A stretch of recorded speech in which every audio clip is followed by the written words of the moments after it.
Hello বন্ধুরা, আমি এখন এমন একটা সিনেমার ট্রেলারের রিয়াকশন দিতে চলেছি যেই সিনেমাটা আনার কোনো প্রয়োজনও ছিল না। জাস্ট এখন সেই রিমেক বা এরকম সিকুয়াল ভ্যালু চলছে, যার জন্য এই সিনেমাটা আসছে। আমি কথা বলছি হলো আন্দাজ টু, যেটা ট্রেলার আজকে লঞ্চ করেছে 8 তারিখ, এটা মানে 8ই আগস্ট সিনেমা হলে আসছে। এবং যেখানে লিড রোলে হিসাবে ডেবিউ করছে হলো এখানে আয়ুষ কুমার, আকাইশা এবং নাতাশা ফার্নান্দেজ। তো কেমন হলো এর ট্রেলারটা? আন্দাজ দেখুন বহু বছর আগে বেরিয়েছিল, এবং সেই সময় যদি গল্প আমি ভেবে দেখি, যদিও সেখান থেকে রিমেক অনেক কিছুই হয়ে থাকে, তো সেইগুলো তো হওয়া সত্ত্বেও বলতাম একটা ঠিক একটা ভালো সিনেমা ছিল সেই সময় অনুযায়ী।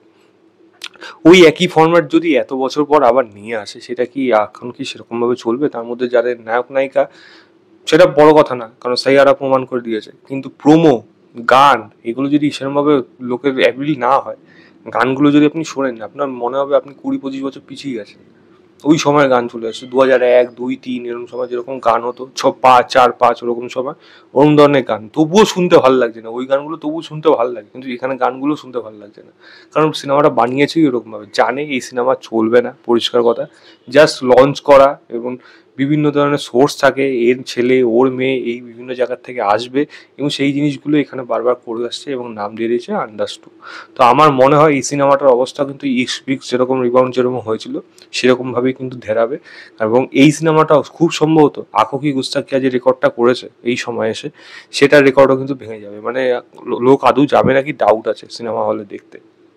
এবার দেখুন, স্পট বুকিং মানে ওরা তো কর্পোরেট বুকিং এসব যদি করতে পারে, তাহলে দেখাতে পারবে যে আমরা এরকম কিছু ইনকাম করেছি। আলটিমেটলি তো সেটা হয় না, এবার সেটা সময় বলবে। তবে এই সিনেমা কোনো প্রয়োজন ছিল না আনার, এবং মানুষ কোনো বোদারও নেই, মানে কোনো মানে লোকে কোনো চর্চার মধ্যেই নেই। মানে হ্যাশট্যাগ যেই কথাটা আসবে আন্দাজ টু বা এরকম যারা ডেবিউ করছে তার না, কোনো লোকে প্রয়োজনও মনে জানেই না, মানে কোনো দরকারই নেই। মানে লোকে যে জিজ্ঞেস করে আন্দাজ টু আসছে, লোকে জানেই না সে আবার কি।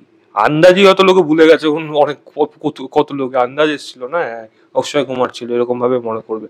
তো সেই অনুযায়ী কিন্তু আন্দাজ টু একেবারে চলবে না, এটা পরিষ্কার বোঝা যাচ্ছে। জোর করে আনছে সিনেমা হলে, মুখ থুবড়ে পড়বে, এক সপ্তাহের মধ্যে লাত খেয়ে বেরোবে, কারণ পরের সপ্তাহে সব বড় বড় সিনেমা ঢুকছে। এই সিনেমাটা যাতে মুখ থুবড়ে পড়ার জন্য বাধ্য হয়ে এই সময় রিলিজ করতে হচ্ছে।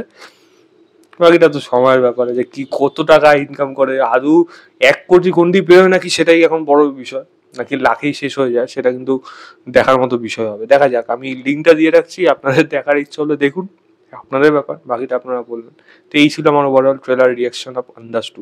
গল্পের ব্যাপারে যদি কিছু আইডিয়া, সেটাই তো বললাম না, কি বলার প্রয়োজন আছে? একজন ছেলে যে এখন ব্যান্ড বাজায়, যে ব্যান্ডে লিড সিঙ্গার, স্বাভাবিক প্রচুর গল্প, সাইয়ারায় অলরেডি সেটা চলছে, এবং সে একটা বড় কোম্পানি হয়ে চালাতে চায়, তবে সেখানে তারা নাম পায় না। একটা বড় কোম্পানি একজন আসছে, যে এখানে ক্যারেক্টারটা মালকিন হলো নাতাশা ক্যারেক্টারটা, সে তাকে কাইন্ড অফ সিডিউসই করছে, এবং তাকে রীতিমতো তার বসে আনতে যাচ্ছে। এদিকে মানে ছেলেটার যে লাভ লাইফ সেটা অলরেডি ঘেটে রয়েছে, তো এদের মাঝখানে কিভাবে গল্প এগোয়, এই নিয়েই গল্প। তো নতুন কিছু না, আগেও যা হয়েছে তাও এখনো হচ্ছে, তো এরকম ধরনের ফরম্যাটেই গল্প।